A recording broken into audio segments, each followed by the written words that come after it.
Vous cherchez des idées pour aménager ou réaménager vos espaces de travail. Vous aimeriez que vos collaborateurs se sentent bien au travail, qu'ils ne traînent pas trop des pieds pour revenir dans l'entreprise, sans oublier une utilisation optimale des mètres carrés, bien sûr. Que pouvez-vous leur proposer? Quelles tendances observe-t-on en cette fin de premier quart du XXIe siècle?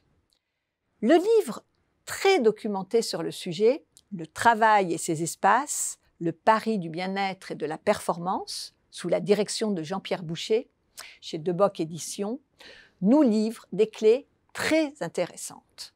On y trouve une dimension historique de l'aménagement des espaces de travail qui commence avec la proto-industrialisation à la fin du XVIIIe siècle, avec les premiers ateliers comme centres pivots autour desquels se déploient les activités des proto-ouvriers.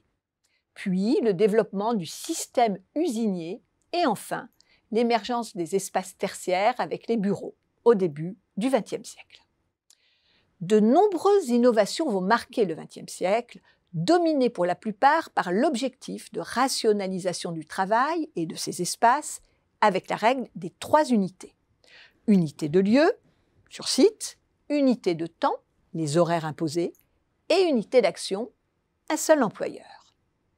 C'est dans les années 70 que s'opère le grand basculement avec l'entrée progressive et durable de la flexibilité généralisée. C'est l'apparition des flex-office, des espaces de coworking, le premier à Berlin en 1995, et des tiers-lieux, avec plus ou moins de réussite. La performance et la collaboration attendues ne sont pas toujours au rendez-vous. En 2004, apparaît le concept d'Activity-Based Working, attribué à l'architecte Erik Vektonen, dans lequel nous évoluons toujours. Cette flexibilité spatiale est en lien étroit avec la flexibilité temporelle et le développement du télétravail depuis 2020. Ces évolutions s'inscrivent dans le NWOW, les New Ways of Working.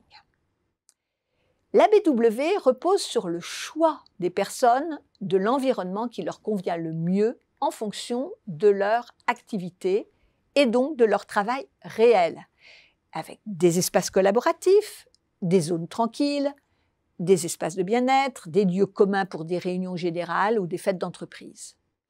Et bien évidemment, chaque espace a sa configuration spécifique et son mobilier adapté.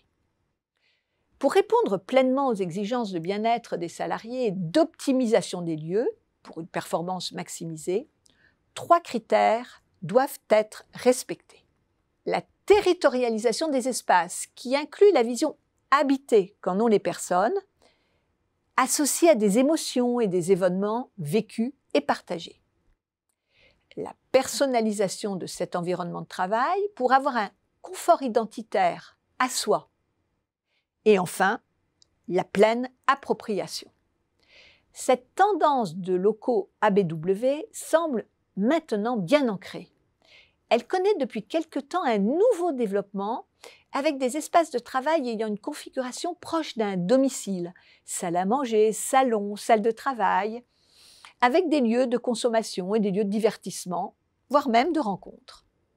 Ce qui n'est pas sans rappeler la ville du quart d'heure, conceptualisée en 2020 par Carlos Moreno, où les fonctions essentielles du quotidien sont à moins de 15 minutes de marche ou de vélo du lieu d'habitation. Des perspectives passionnantes qui permettent de trouver une place pour dresser nos tentes au sein de l'univers, pour reprendre la définition de l'espace de la philosophe Hannah Arendt.